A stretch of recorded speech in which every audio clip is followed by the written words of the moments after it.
Shueisha's really trying to get a sports series going, huh?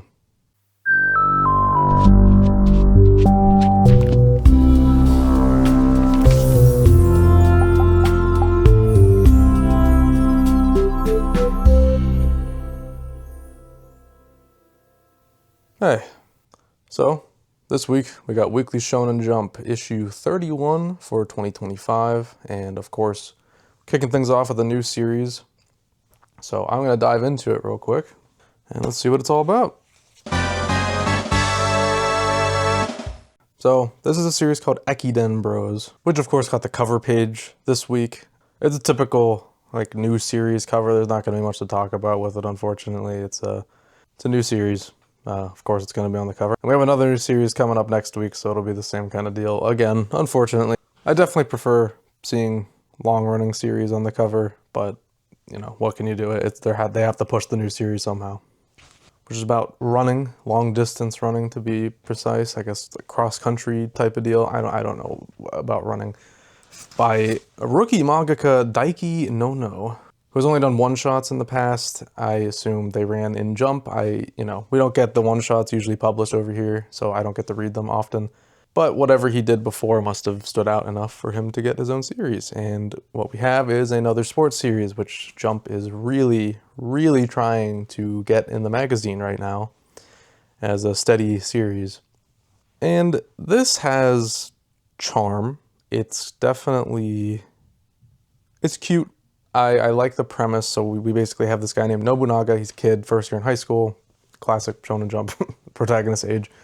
He's living with a bunch of college students who all run the Ekiden Marathon. And this is something that he is now striving to run in. This is his goal. He wants to run with them in the Ekiden Marathon, which is like this super insane thing. They were talking like, they were looking at the route of the Ekiden Marathon, and it's like, oh wow, the first goal would take you 5 hours to walk there or whatever. We'd have to drive. And Nobunaga's like, oh no, the guys in my dorm, they can just run there in an hour. So that's, impressive. It's cool. It's definitely a good way to set up just a tangible goal right off the bat. Nobunaga himself is a pretty typical sports series protagonist. Happy-go-lucky, putting his friends before himself. And he is striving for a goal that is well beyond what he's at now. This is all classic stuff. It's to put that goalpost so far down, so it gives us this whole series to work towards it. And of course, his first step in that journey is to prove a bully wrong, who is like making fun of Nobunaga's living situation, the people he lives with, saying like they can't run, all that, whatever, they're nothing special. So he like runs on their behalf and in a race against him to see if he can place higher than him. And he does. That's cool. Nice little moment. And then he's like, I love running, classic, it's literally the typical sports series setup. But it's endearing, it's cute. The art is really interesting. I don't often see art like this. It's really unusual. The proportions are kind of whack. The faces are really expressive, which is cool, but they're also like big. Like the heads are kind of big and the bodies they're weird. But for a running series, I feel like this will work in the long term. Like there's a specific example I'm probably showing it on screen right now where it's like the clothing is like, it's almost like turning to liquid as he's running. It's really interesting. There's definitely some promise here. It's far too early to say if this will be anything successful or good. As far as first chapters go, I think it was pretty solid, and yeah, we'll see how it goes from here. Good start, though. And by the way, of course, we will be going in table of contents order, or TOC order, as we talk about these Shonen Jump issues every week. Kagurabachi Chapter 84, The Wounded. Another amazing chapter, as always. This was obviously continuing to focus on Chihiro versus Samura, and this was just amazing. Anytime it's an action focused of Kagurabachi, it's a guaranteed banger. It's just some of the most dynamic action art you'll find in the magazine right now. And obviously emotions are flying. We're nearing the climax, if this isn't just straight up the climax. And it all culminates with N10 seemingly cutting through, or at least cracking, Samura's sword, which is huge. This could be it. This could be the end of the fight. We'll have to see what happens next time. This may not be, the sword may not actually break here. This could just actually be a crack, and this is just like the first phase. But I could see this being the end for sure. Fights in this series don't typically overstay their welcome. They are relatively short most of the time, just only a few chapters.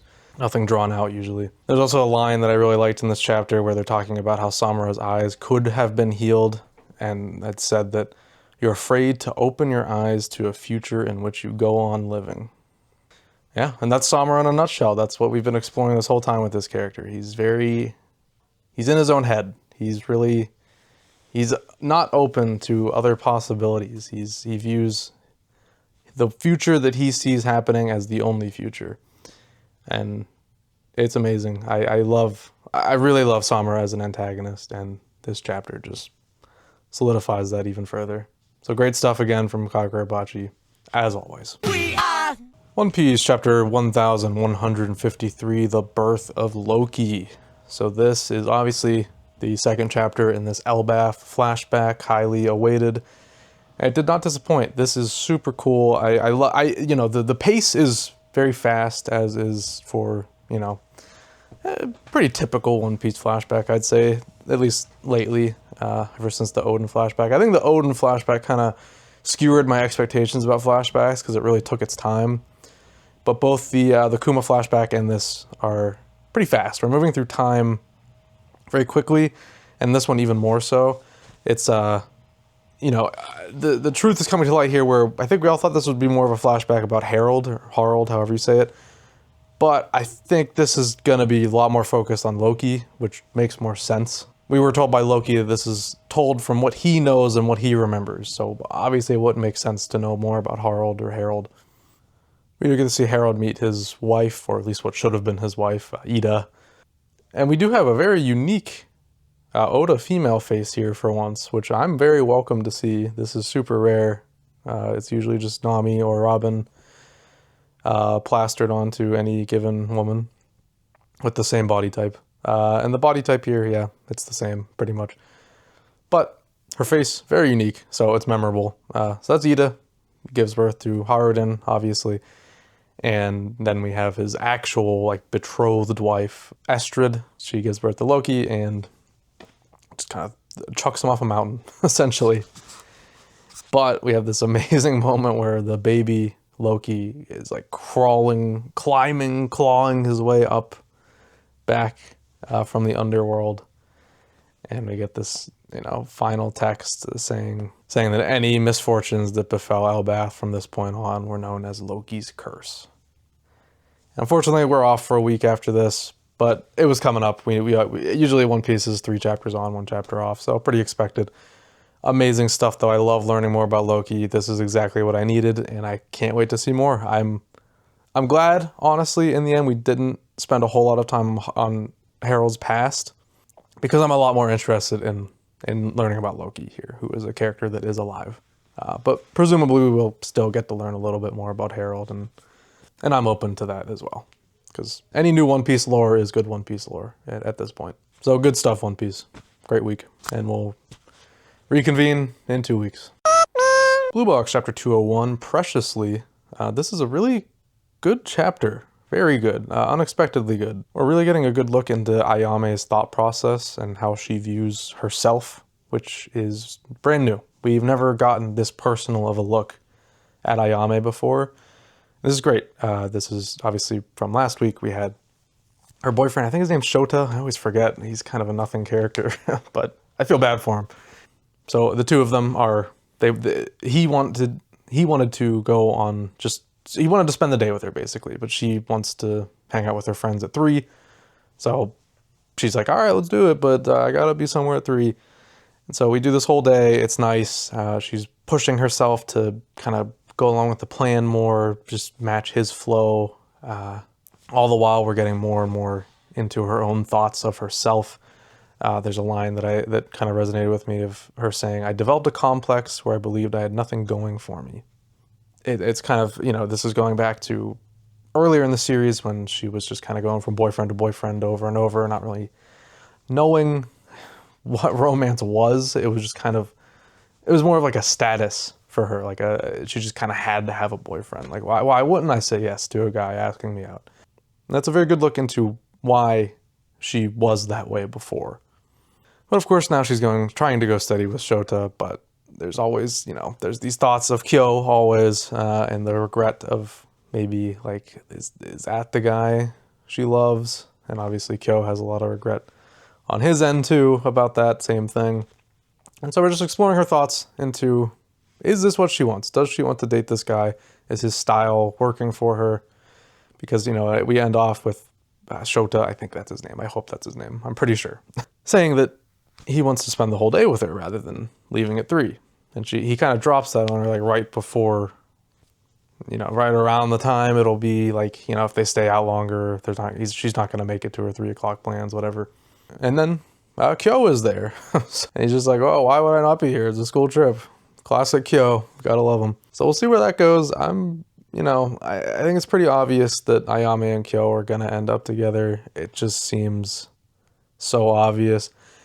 But Shota's a good dude. This is a really awkward relationship that the two of them have, and I don't think they're really meant for each other. Like, you have to imagine to some degree Shota can see that. He's really trying to make it work because obviously he likes her, but Ayame doesn't really have the same feelings. And yeah, we're going to start seeing this. We're going to start seeing Kyo step up here, I think, and something's going to change very soon, if not even next chapter. I don't know about that soon. We're probably just starting kind of on the roller coaster to get to that point now, even though this has been a roller coaster already with this whole love triangle, so to say. But yeah, another great chapter. Solid week so far. Me and Roboco Chapter 239, Kiss Knee and the Trio. This is a fine chapter. It wasn't super funny or anything. It's just about it's kind of it's one of those things where it drops you in a situation, you're like, what the hell is happening? And this is Roboco and 2 other order maids on a heist. They are notorious thieves. And the whole thing ends off with like, Roboco wakes up from a dream, and it's like, oh, okay, so that whole thing was a dream. But then Bondo sees a newspaper talking about the Kiss Knee Trio thing. It's like, oh, was it real or was it not? What can you say? I don't know. This wasn't super funny. It was just kind of like thief shenanigans. If this was like a reference to something, I didn't get it. I'm almost certain this was a reference, like Kiss Knee. That has to be like a play on words of something from another manga. But I don't know what I don't know. This did not land for me. It was fine. Not my favorite Roboco chapter by any stretch of the imagination. But it was a Roboco chapter. Kaedegami Chapter 2, A Fine Young Man. Now, obviously, this is a brand new series. It's just started last week. It's still, still getting its footing. It's tropey. I sensed that last week as well. But obviously, it's being further accentuated here. The girl Chiyo, the main female lead, has a little cute owl form, which I enjoy a lot, actually. But that's kind of it. It's just like it's a child. They start their journey to find Chiyo's other body parts, and the protagonist Ko uses his new powers, that sword, to like kill an ancient serpent thing that was like terrorizing this village, and they're all grateful to him. That was kind of a sweet scene, just to see people like care about him. It's not much to say about it still. It's a fine series. The art is nice enough. It's cute. I do like this owl design, but not much to really say about it. It's not really standing out to me yet. See how it goes. Witch Watch Chapter 207, Makeup Shakeup. Not my favorite chapter of Witch Watch, but that's been this series in general for a little while. Young Nico needs to end. We're getting there. We're very close now. I can feel it, but God, I can't do it. This is driving me nuts. I don't like it. I don't like this especially, because this whole premise is Nico, who is still a child right now, is starting to develop her feelings again for Morihito. So she's doing all these spells to make her seem more appealing to him, and I get it. This is this is like a young girl falling for an older guy. It happens in real life, obviously, but it's still weird to read, especially because her friends, like the other bodyguards, are like helping her, which, I mean, yeah, they're her bodyguards. They kind of have to just go along with this kind of stuff, but I don't like it. She makes herself up like way too much. She looks hideous. Does not impress him, obviously. That was never going to happen. Whatever. That was the main joke of this chapter. I don't know. It didn't really land for me. I guess it was like a tiny bit funny, but whatever. Then we end off with the cliffhanger of her mother, Nico's mother, saying that she'll have to stay with her for like about a month after all the butterflies are regained so she can get accustomed to her body. And she's all worried, like, oh, Morihito's going to fall for somebody else while I'm gone. Whatever. It's going to go nowhere. It's just endless with this series of ship teasing with these two. And now it just has this weird extra layer because Nico's a child. I don't know. This is not an original take, but this series has just not been the same since Nico turned into a kid. But we're getting there. I think we're almost out. We're almost free. Let's just hold out for a little while longer. And then we get to see their relationship build up all over again for like the third time. Great. Get this man a gun. Sakamoto Days, chapter 219, Fake. This chapter went by in the blink of an eye. Like, holy hell, I've read this so fast. It was unbelievable. I mean, it's all action. Sakamoto Days chapters usually go by pretty fast, but this especially so. And truth be told, there's not much to talk about. It's just more action. The Uzuki-Sakamoto fight is happening with all the others around as well, but the focus is Uzuki and Sakamoto, and there's two talking back and forth about Rion and how she lives on within Uzuki, yada yada. And then we end off with Sakamoto getting stabbed because of Rion's move. He is stabbed like right in the heart, presumably. It looks like it, at least. And he has a very cool line right before he falls over where he says, "If you were Rion, there'd be no time for last words. You're an obvious fake." And he falls over. That definitely bothers Uzuki. So yeah, not much to say. Hey, Sakamoto is definitely not dead. There's like no world where he's dead here.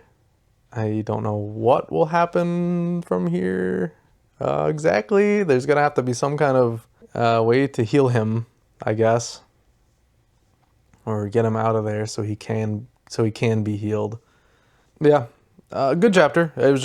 There's really not a whole lot to say about it. I did enjoy it though, and I am, as always, excited to see what happens next. Ichi the Witch, chapter 40, Succession. So all is well after the Bakugami incident. Everything's wrapped up with a nice bow. Gokuraku's sister is placed on the throne because the guy who was king realized that, he sucked. He didn't do jack shit during his entire reign as king. And then we have Ichi asking Gokuraku to come with them. This is very reminiscent of like a Straw Hat joining the crew. We even have a fake out here where he says, I'm not going to go. I got to stay here for my people. And for a minute, I actually did believe that was going to be the case. It kind of felt right. But we see him alone with his thoughts at the end where he's kind of like, maybe I do want to go. And his sister comes in through the window, and that's where we end off. But obviously this is going to result in a conversation between the two of them. She's going to be like, you can go do what you want to do. I got this. And it's going to be super sweet. A really great chapter. This is kind of the prelude to a bigger moment, so I'm sure next week I'll have a lot more to say, but Gokuraku is 100% going along with Ichi, and he's going to be a mainstay, and I think everybody is down for that. This is a great character. I've grown to really love him over this arc. Yeah, can't wait for next week. Oh, that's a baseball! Harukaze Mound, chapter 3, Weapons. With series like this, man, you kind of have to like slowly unlock my ability to talk about them, because what we have so far at this series is the most typical beginning to a sports series of all time, and this is probably the same thing that's going to happen with Ekiden Bros. It's good, it's solid, it's a sports series, we're seeing like the classic, it's a newbie trying to prove himself in this new team. He does his cool gimmick, the underhanded throw. It's drawn really cool with this like arm bending in a weird way, and he impresses everybody else on the team. And the guy that recruited him is like, hell yeah, see, I told you he was sick. Isn't baseball fascinating or whatever? It's all so tropey and typical for a sports series. I get it, like you have to. Like you just have to start a sports series like this. There's no other way to do it. But what can I say? I don't know. Maybe there'll be more to talk about in the near future when we actually start to get into the meat of the series. We haven't even touched on his brother again yet, and that seems to be a pretty core central thing to the story. We'll get there. He's just got to get accustomed to this team. We're probably going to have to spend several chapters getting to know all the team members and stuff. It's a baseball manga. Altar of the Flame, Chapter 8, Crucible Valley. We are beginning a new, I hesitate to call it arc, because, you know, with the series, everything is moving pretty fast. We don't spend a lot of time on one given storyline. We're moving from one thing to the next pretty quickly, and that does seem to be the case again here, because we meet this new character named Syndra, who is a blacksmith, and I don't know how the hell she's wearing something like that in the winter. All the power to you. And she's all bummed out because they've like frozen the heart of their land, you know, and they can't blacksmith like they used to. So she helps the gang on a plan to kill the ice demon or whatever that's oppressing this village. Same kind of setup as last time, except this time they have a collaborator assisting them. More good stuff. This is nothing too crazy to talk about this week. We're just setting up a thing that'll probably pay off immediately next week, so we'll talk about it more then. I don't know if this character is going to be anything important. I kind of doubt it. Well, I don't know. We'll see. We'll see. She could end up being like the party's blacksmith type of deal, like a semi-reoccurring character. But I don't see her just kind of like, I don't see her joining them like straight up and going with them. But you never know. Maybe. But regardless, decent chapter. Ultimate Exorcist Kiyoshi, Chapter 50, Mr. Sakaki, the Exorcist. Really cool chapter. I loved last chapter where we got to explore the past between Sakaki and Yuta here. And great payoff here. We have the two of them doing their final exchange where Yuta is thinking, all right, this is it for me. You know, Sakaki's going to take this. But he actually blows a hole straight through Sakaki and kills him straight up. He dies for a couple pages at least. He's very regretful, and he's like, oh man, I killed him. What am I doing? This isn't what I want. So he rebels against his kind of demon side of him and summons the strength of that the sister who sort of raised him, was kind of a sister to him, whatever it was. Literally a sister in two different ways, I suppose. And heals Sakaki at probably the cost of his life. It's not super clear yet, but as sort of a final act of atonement, which is what Sakaki was probably hoping for by kind of lowering his guard in this fight, but I don't think he wanted him to sacrifice his life. He probably wanted his own death to drive Yuta to come back to the light. Another great chapter from Kiyoshi. It always impresses me, to tell you the truth, at least lately. It's been really killing it, and even though we have a fake out death here, which isn't something I'm often fond of, this worked. This worked. I think this was pretty cool. And the fake out death scene was also sick as hell for Sakaki. I really liked the classic putting the cigarette in the mouth, Cool stuff. Good chapter. I really liked it. Akane-banshi Chapter 164. It's plain as day, and it sure is. So this is not like a particularly good chapter, but it's very important because we are now beginning the I don't know how to say this. I've struggled with this. Zuiyun Prize. I hope that's right. We have the first competitor being Zenmai Arakawa. He performs. He does this weird story about a dog man. That's a new one. I don't know how I'd feel hearing that story, but the crowd seemed to like it, and most of the judges did too, except of course for Shomei, who is the big final boss of this arc. He's the judge that's hard to impress. He's Akane's goal. He wants to impress him.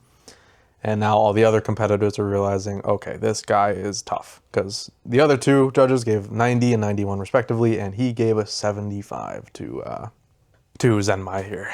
So that's rough.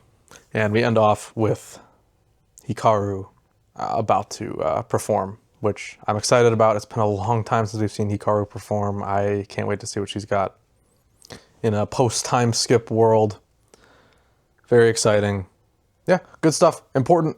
Very important. Just not, this isn't like chapter of the week material or anything, but damn good stuff. This will be great in a marathon read, obviously.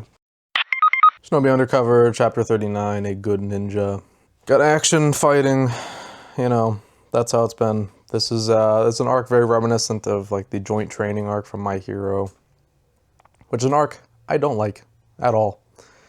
And I like this, I guess, a little more than that, somehow, remarkably, but not by much. It's just like, I don't know, I don't like these training fights. I get the purpose, I get they kind of have to happen, and this is happening much earlier than the joint training arc in My Hero, at least. And we have the wrap-up between Suzume's fight. Nyoruka begins the final phase of his fight here. We seem to be wrapping up, I think. We still got some other fights to wrap up, right? Don't we? I don't know. I lost track. I gotta be honest. But Yoruka is entering the final phase here, and it's semi-exciting. Like, it'll be nice to see him kick this guy's ass. He is an asshole. I don't know his name. I forgot it. That's all I got. Good chapter, I guess. Nothing crazy, though. Elusive Samurai, Chapter 209, Legend 1351. It's a little disappointing to see this color page not have Gemba on it after this chapter. But after that final panel, maybe I don't really care all that much. So this chapter can best be described as Genba is doing Genba things with Natsu, I think her name is. I often forget her name, sorry. It's a good chapter, honestly. I don't really care for Genba all that much, I gotta be honest. He's just kind of a freak. That's the point. But we do get to see his face finally, which is kind of neat. He does like a fake out. He reveals it to Natsu, and it's like kind of ugly. And she's like, oh, it's on the inside that counts.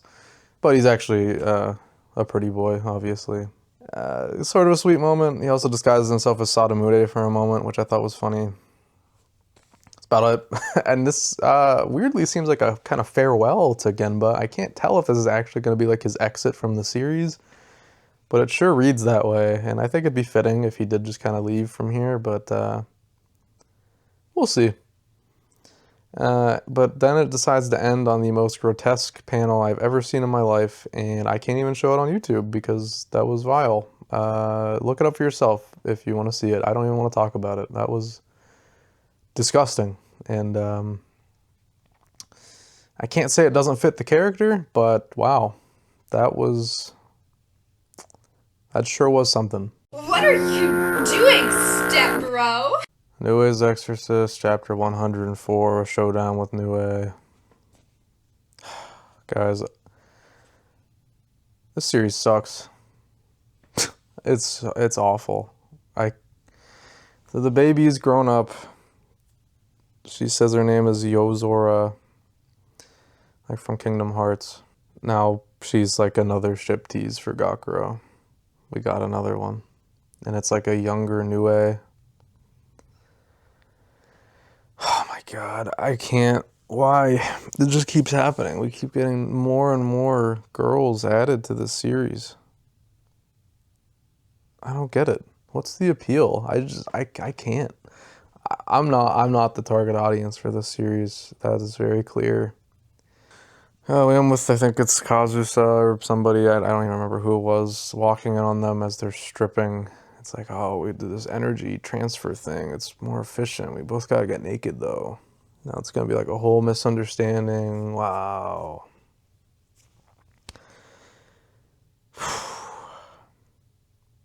I don't know, guys. This ain't it. This series is losing me like crazy. It's, again, I've never really liked it that much to begin with, but lately it is just on a downslope of shit. It's just sliding down a mountain of shit. There's no coming back. Also piss, because we had a chapter all about piss a couple weeks ago. Awful. This is one of the worst chapters of the week so far. From one banger to the next, we have Nice Prison, Chapter 10, The Geezer's Sunny Spot. Oh man, guys, it's just not funny. It's just not working. Nothing in this series works. I see it's getting lower and lower on the TOC every week. Hopefully that means we don't have to deal with this for much longer. Super dark prisoner model, whatever is here, and the dark ball and chain. It's the big reveal. There's like, I didn't laugh, don't get me wrong, but there was like a mildly funny moment where like the scientist guy, whatever he is, like blows up his own lab by accident. Haha. Yeah, I'm ready for this to end. I hope it's on its way out. It certainly could end soon. It has the opportunity. We have the main villain introduced in person here. So there's a way out. There's a light at the end of the tunnel, guys. Maybe we won't have to read this for much longer. Please, God, please. Hima-ten Chapter 48, After Party. I had the cliffhanger last week of Honoka saying to Iamori that she has a crush, and she does say this out loud, and she, of course, she doesn't get to finish saying the rest of her thought. I guess she was probably maybe going to admit that it was him. That'd be crazy. But of course, Himari overhears this, and then we get, later the two of them, Himari and Iamori, hanging out, and she finally gets the confidence that she should have. She puts on the big girl pants, and she's now ready to start making moves, it seems like. They do karaoke together, and starting to get kind of full of herself, which is cool. I like it. This is a good direction to take this character. She's realizing her status. Like, she's famous. She's literally famous. She's like, yeah, I am Himari. Let's do this. Cool development here, actually. I think this changes up the dynamics in a cool way, and I'm excited to see where things go from here. Obviously, it is ranking pretty low on the TOC lately, but again, TOC is not everything. The sales are pretty good, decent, so I don't think it'll get axed, but I've been wrong before. It certainly doesn't feel like it's going towards a conclusion, but again, I have been wrong before. Kill Blue Chapter 107, Naked Camaraderie. Yeah, this ain't it, Chief. This is not good. It's the classic public bath bonding that is in damn near every manga ever made. But this time, it's with middle schoolers. Let's go. Jesus Christ, man. Oh my God. It's just, I can't, I don't know. It's it's so bad. I can't, like, oh my God. I can't even wrap my head around this one. This is another one of the series that I would not read if I didn't read everything in the magazine. I don't know. It's ranking low again. It's always ranking low though on the TOC. It doesn't matter. It's gonna stay for some reason. Against all odds, this series will persevere. Nothing notable to even say about this. They just talk. The big tall one has a crush. I don't even know on who. I forgot. I already forgot. I don't care. Bad. Moving on. And capping off with Star of Beethoven's final chapter, Star of Beethoven. Honestly, guys, I like this series. Again, I talked about this in the last video I did, but the middle sucked. It really lost its footing. It stopped being about the piano, and it was just about this weird FBI mystery with Beethoven. I don't care. This is about piano. But then for these last few chapters, they went back to piano, and it was fantastic. And this ending is great. We end with Beethoven writing a new, I think it's a sonata, right? Something like that. Just a new composition from Beethoven, which is so funny. He like blows everybody's minds in the crowd. And when we end off with Ichiro saying he's still going to surpass him as Beethoven welcomes him to start playing that piano. Great stuff. I actually really liked this ending. I thought it was a cool way to end it for a short-lived series. It was neat. I wish this is a great example of what this series could have been if it just stuck to its guns instead of doing whatever the hell it did for that middle portion. It was a good time. I'd like to see this artist do something again. I think they have a lot of potential. They have a very interesting attitude and style that I'm really into. So seeing them do something else in the future would definitely be welcome. Definitely was never going to be a hit, even with that beginning premise. It's just like, it's too out there, I think. People aren't going to click to it. But take some time to refine and improve, and I think this mangaka can really make something special. So I look forward to seeing their future work.